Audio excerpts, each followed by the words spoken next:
2 दिन बीत चुके हैं प्लेन क्रैश के और हम लोग अभी इस दुख से उबर के नहीं आ रहे। मैं साथ में हूँ मिस्टर प्रशांत त्रिपाठी जी के साथ में, वो भी लॉयर। हमने कई लोगों को चैनल पे सुना, कई लोगों से बात की, डिस्कस किया। चूँकि मैं फ्रीक्वेंट फ्लायर हूँ इसलिए मुझे इस पर एक बहुत दुख भी है, because I can dream, I can visualise कि मैं ड्रीम लाइन में बैठा हूँ। क्योंकि मैं रिसेंटली पेरिस होके आया था और पेरिस गया था, मैं विंडो सीट पे था, अच्छी तरह सोया भी हूँ।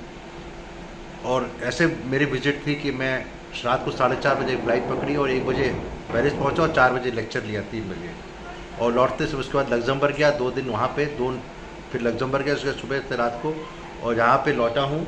रात को 9:15 की फ़्लाइट ली है मैंने और सुबह यहाँ पे 11 बजे लैंड किए, 1 बजे घर आया हूँ और 4 बजे अपोलो में था।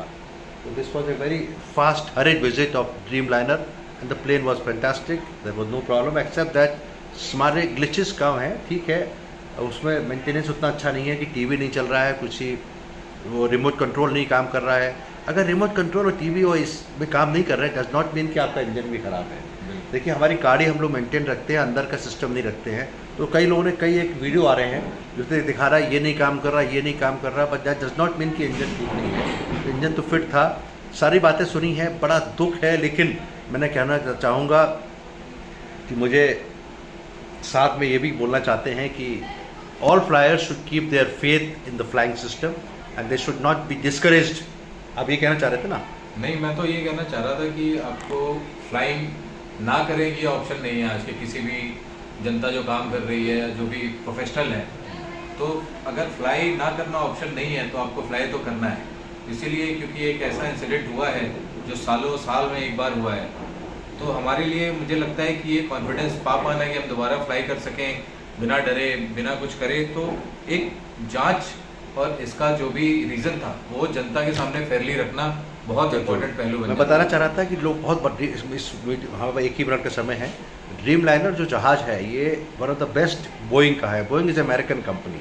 इसके पहले 777 आता था और 747 आता था। जब मैं हॉलैंड गया था फादर के साथ 1975 में, बहुत छोटा बच्चा था उस समय 747 जेट था जो कि 420 सीटर होता था। उसके बाद 777 आया, बीच में और भी आए होंगे, जो कि 340 सीटर है। और ड्रीम लाइनर क्योंकि बेस्ट माना इसलिए जाता है क्योंकि इसकी है तो 240 सीटर या 280 सीटर होता है, लेकिन फ्यूल एफिशिएंसी बहुत है। This is highly computerised, one of the best machine ever developed in the bird flying, यानी कि हवाई जहाज की। इसका गिर जाना बहुत ताज्जुब है। एंड अभी भी 900 ड्रीम लाइनर अभी बोइंग कंपनी को देने हैं, जिसमें 40 इंडिया को भी आने हैं। Please keep courage.